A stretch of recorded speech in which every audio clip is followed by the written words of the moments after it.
Isa na namang araw ng pakikipagsapalaran sa dagat. Hindi madali ang buhay ng mangingisda.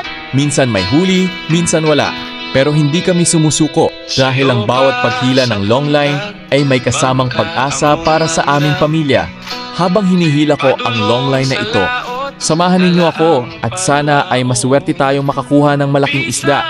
Kung gusto ninyo ang tunay na buhay ng isang mangingisdang Pilipino, huwag kalimutang i-like, mag-comment, i-share ang video na ito at i-follow ang Romeo Pelayo TV para sa mas marami pang tunay na kwento at pangingisda. Maraming salamat sa inyong walang sawang suporta. Kita-kita tayo sa susunod nating biyahe. God bless po sa inyong lahat. Ang buha sa kadagatan, ayaw yun kawali o paglao.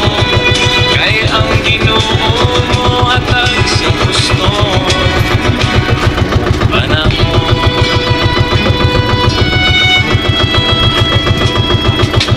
Init to ulan, amo na ang naandar. Kalipay na mo kung puno ang lambat.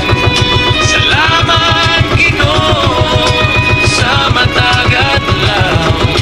Ikaw ang puso sa among pinabuhi.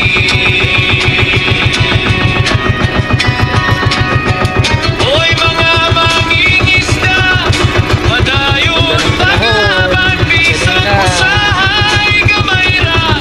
Ang buha sa kadagatan, ayaw yun kawali o paglao. Kay ang Ginoo mo hatag sa husto panahon.